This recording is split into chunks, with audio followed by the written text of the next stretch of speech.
Hey there, gang. In this match, I went against a very strong and coordinated team of survivors who surprisingly had a very interesting bag of tricks of their own. Now, if I didn't incorporate very meta and pretty stinky tactics in order to beat this team, I probably wouldn't have beat them. Now, maybe it would have been different had I been running a more standard build. You know, if I had been running something like, let's say this, where I had Corrupt and Deadlock, maybe it wouldn't have been so bad, but these survivors were very surgical, they were very efficient, and despite some of the memes in their loadout, they very well, if I didn't apply that necessary pressure, would have beaten my clown with the build you see before me here, because this build does not have Corrupt, it does not have Deadlock. I've been experimenting with what I like to call comfort builds, which are builds that aren't as necessarily viable in a more consistent and you could say optimal manner, but they feel more relaxing to play, hence the term comfort build, right? You're gonna, like, let's say you're gonna have a much better time in chase, even if the overall outcome is not going to be as much in your favor with respect to kills. But other than that, I hope y'all enjoy this match, and I'll see y'all in a few. Ooh, got the Learys. Not my favorite map. One of my least favorite maps, but, you know. Alright, let's see.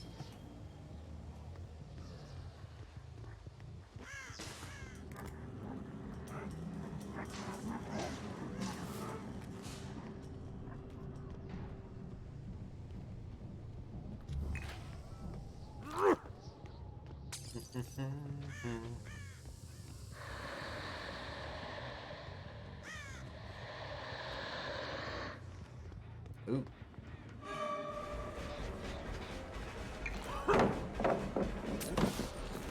I'm inside your fucking head, dude, and the game just began. I'm inside your fucking head.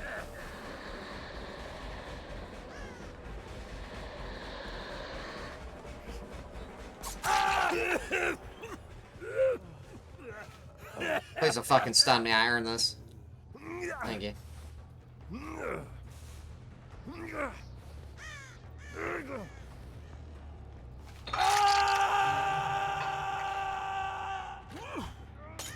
Using the bathroom stall in order to get this caught, so I can catch it just in time at the right position. I expected him to cross over. See how I almost caught him because he almost went through the doorway? We have no bottles. I might need to just reload and consider breaking chase here. He's got too much pre-run distance. One of the strongest parts about this map is there's just nothing I can do about that, you know? Yeah, pre-running is sadly just really strong on this map. And we lost now all of our pressure because we tried to commit a chase. This is one of the biggest things, reasons why I talk about camping and tunneling, why it's so necessary. You know, you get a map situation like this, where, thankfully he's doing gens while injured, right? Instead of getting healed. That works out. We get incentivized to tunnel here. Especially get incentivized to tunnel his ass out next game. Or, excuse me, next thing. We're going to put him right here, kick this gen, and we are definitely going to be nearby for this.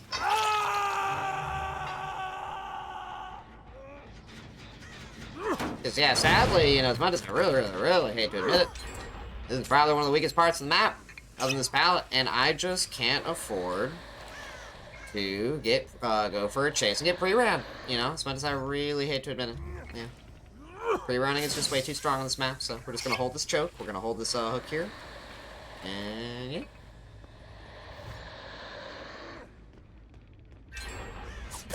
See, they're already on the gens anyways, am I right? I wouldn't have been able to really catch or stop anything anyways. The gens are getting done very fast and efficiently. So we're going to get ready to slug, and then we're going to tunnel, and then that's how the game's played. As much as I hate to admit it. You know?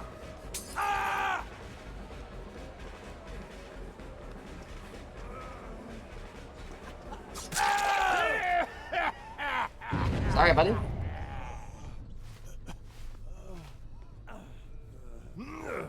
You know, y'all, I would really love to genuinely just go for the chases. But on a map like this, there's really no chasing and pre-running. So, alright, where are they at?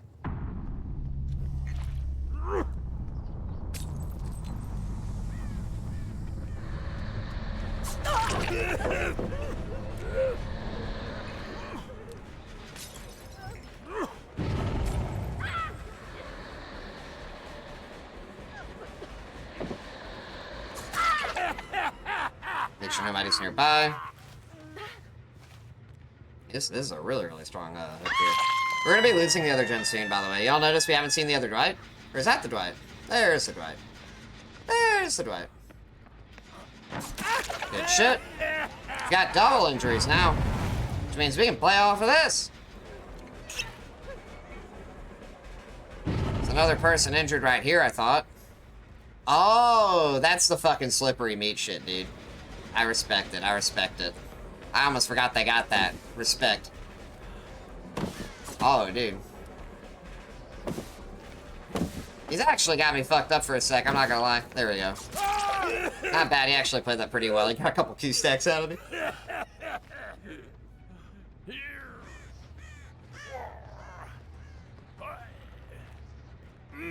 You gonna pop this gen? Okay. Kick this, kick that, kick this. You know, that's how you do it. You kick this, you kick that, and you kick this. There we go, kick that over there. Ooh.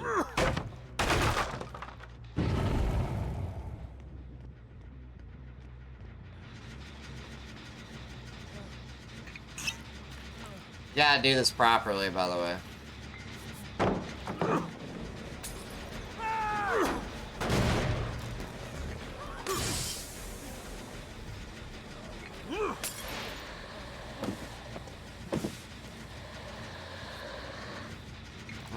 Shoot, this guy's gonna actually... it's where if I had Sloppy, we would have been able to hit him. That's on me, man. That's on me. I got impatient because I realized I didn't have Sloppy, and I'm not gonna be able to otherwise do anything about this. It's because of the fucking earlier shit, too, and I lost my Q stacks. It's actually really, really good. I'll respect him on that. I can't, dude, that's the thing. Get the fuck out of here.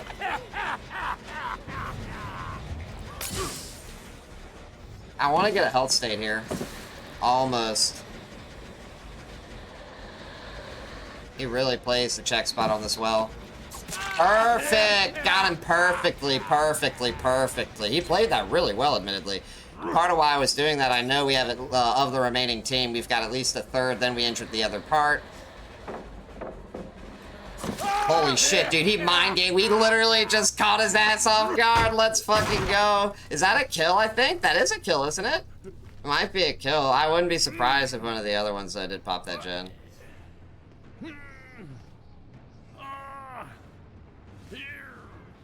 That gen's gone. Actually, no, it got a lot of regression off on it.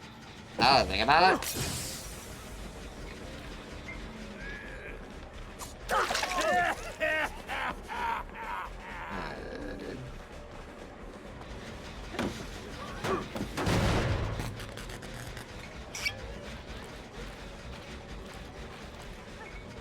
They're gonna just force me to take the hit is what sucks. Probably should have thrown a pink. They're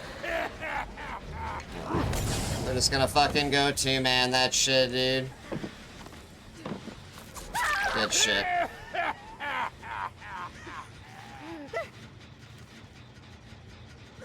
Hi, Mr. Deers. We need to kick that pallet, y'all, but I'm gonna keep it real with you. I don't have time to kick that fucking pallet. Why? Because I have to go to where they're two-manning the next gen, because you know that's what they're doing.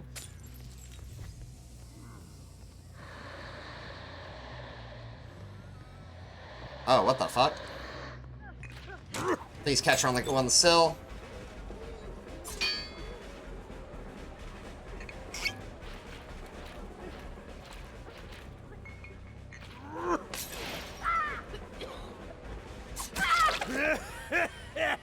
I was a little bit panicked there for a sec, gang. Because that last gen could be worked on right now.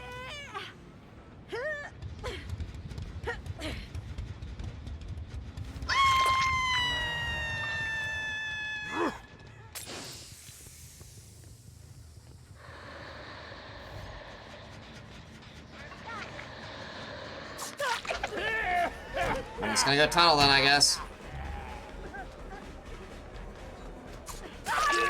Boom. I mean, it's like you'd figure you would want me to hit the Dwight, not her, but yeah, I'll take it.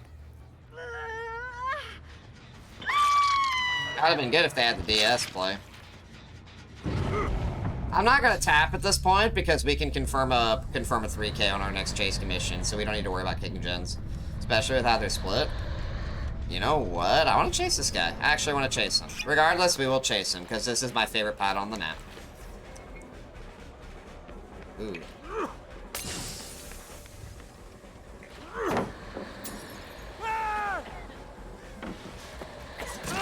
Good shit.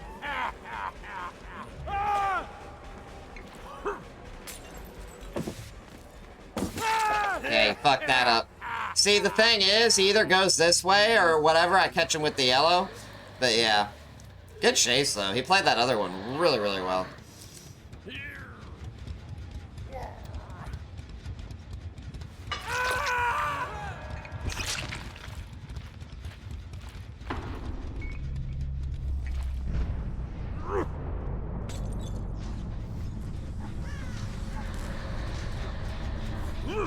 They played really well. This game was really fucking close.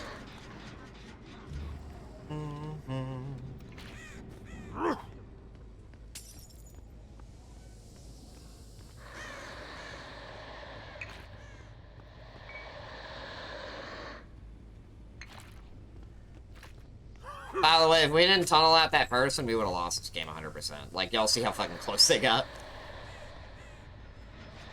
Ooh. They should definitely find it now, yeah.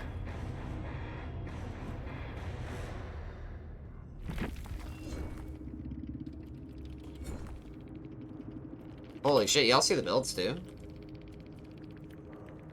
Like, they actually didn't bring bad builds, even though they all brought the lips and everything with the slippery meat. So as y'all could see, while these survivors did load into this match with every survivor bringing the salty lip offering, every survivor bringing up the ante, and all but one bringing slippery meat, these survivors weren't here entirely just to play.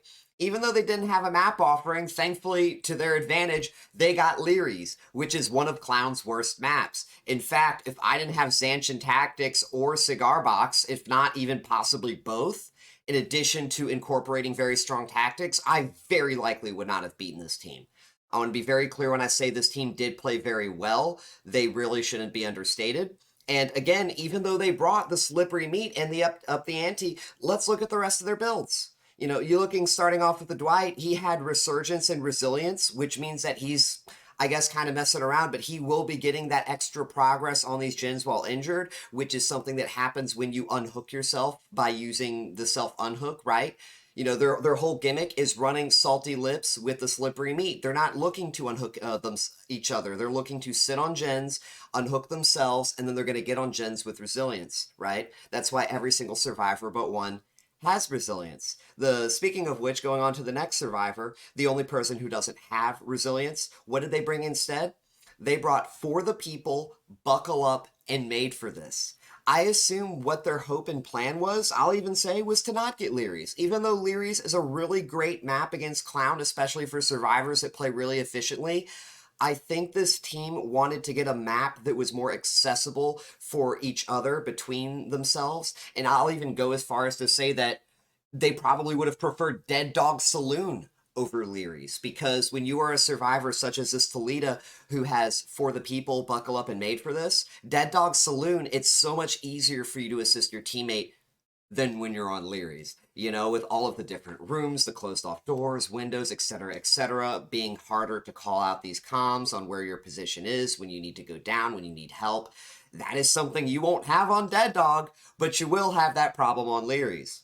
You know, going to the other two survivors, again, they may have had the slippery meat and the up the ante, but the bottom two, first off with one of the Toledos, they had adrenaline and resilience, which means that if that Toledo did not die before the gens were done, we are going to have a very big momentum issue. That's one of the big problems with adrenaline in general, is that it kills your momentum and all of that split pressure that you apply once the in-game phase rolls around. And then lastly, we have the Ace, and the Ace also had adrenaline. And in addition to that, he had resilience. And I really want to put a little bit of teeny extra emphasis on resilience, because this is a major part beyond why if I did not camper tunnel, we would not have beat this team. Because this team from the get-go went into this match anticipating that they were going to just sit on gens, and that if the killer played not as I did, right? With less incorporated sweaty tactics, they wouldn't have won. Because as I said in the match itself, and I'll go ahead and say right now, if we did not camper tunnel, we would not have beaten this team. Probably on another map too, I'll even give them that credit. But as I mentioned, due to the map itself, Leary's just punishes you so hard for pre-running, which is what one of the survivors we chased did. You know, we hooked the ace, we went for, I believe it was the Dwight. The Dwight started to run early at a very smart time due to the walls and the structures and everything. I couldn't get the proper bottle angles. The one time I thought I had a bottle angle set up, he did end up going into the bottle, and as a result, I couldn't even get a health state. Hell, I couldn't even get close to get the health state, which basically put me in that position where I felt, hey, I'm gonna now need to sit near the hook. That's why I went back to the hook. That's why after I hooked the ace the second time, I camped and tunneled. Because by the time that was even beginning to happen, we were already down most of our gens. You know, keep in mind, we don't have corrupt. Keep in mind, we don't have deadlock. You know, we don't have pain res. We don't have any type of gen support. And with how we saw the survivors were looking to do this, I recognized that the survivors knew what they were doing. And that is a habit you should learn to develop whenever you see any type of coordinated fashion from survivors. You know, that's not to say every survivor who brings 4 times salted lips with the up the ante and the slippery meat are going to be like super juiced like 5,000-hour gamers. You know, perhaps they flop out, right? But when I started to see how quickly the gens were going, when I started to analyze the individual chase pressure from these survivors, and I started to recognize that shit, I'm in for a bad time. You know, these survivors had 2 medkits. Do y'all see that? The Toledo and the Dwight, we see 2 medkits and we see a toolbox. This is a very deadly combination because survivors with 2 medkits means you can't split pressure. They're going to heal it. Survivors with toolboxes means that while you're pressuring those survivors that you can't afford to break away and split pressure, they're going to get faster gen progress. So a survivor with a toolbox is going to work very well in tandem with another teammate who has a med kit, right? Assuming the survivor with the med kit is the one getting pressured. And again, that it's given that it's Leary's, the idea of just splitting pressure very easily between multiple survivors, when you also factoring in pre-running, the windows, the pallets, it's just sadly not that practical. I don't mean to go into this longer than I usually intend, but I did find this match to be very fascinating. You know, like especially one thing I want to talk about, I don't think I mentioned too much on was resilience. You know, there was 3 survivors who had resilience. Not everyone did, but one notable set of chases that took place was against the Dwight. The Dwight, with his resilience, not only single-handedly bought a lot of chase pressure for his team that would be borderline close to game winning, given that they almost did win. They got 4 of the generators done, but he was able to survive specifically in chase a lot longer than other survivors would have, due in part to how much stronger resilience made the check spot. Remember when I was playing that corner pallet and the Dwight was in that far corner and I was struggling so hard to hit him without coup in my yellow bottle? That was resilience. He was injured that whole time, which made the check spot a lot stronger. That 9% that you get, y'all, goes a very fucking long way when it comes to your chase as a survivor. Major pro tip, if you are a survivor who is looking to extend your chase times, run resilience. There are very seldom few perks, if any. I really can't think of a perk that effectively does the same job, if not better, than resilience does. The only situations where resilience will not ever come into play is when you are chasing against a killer who can take you from healthy to instantly downed. If you are going against a survivor who requires 2 health states, who takes you from healthy to injury before they take you down, resilience will always get you value. In the same way that coup on clown always gets me value. You know, that's one of the big parts that why I always talk about why coup is so strong on clown, is because you should be losing generators. You know, you will not be playing a match as clown without at least a couple generators popping, which means that you will be getting value from that perk. And that is essentially what I'm saying when it comes to resilience. You know, the only way you don't get value from resilience is because you never got in chase and you never took a health state. But other than that, gang, I hope y'all really enjoyed this match. This commentary went on a lot longer than I wanted, but I started getting really into it because I was actually really, really fascinated. So I hope y'all found it very not only entertaining, but very educational. You know, I'll have more videos coming out in the future. I have some much longer dedicated videos as well in production. If you're interested in learning how to play clown better, I have a very extensive clown guide that I have a link to in the description. I've put a lot of time into it and more time coming. And lastly, I also do stream on Twitch during the weekdays. So if you're interested in catching some of these matches live, well, I got something to help you with that. But other than that, I'll see y'all next time. Later, gang.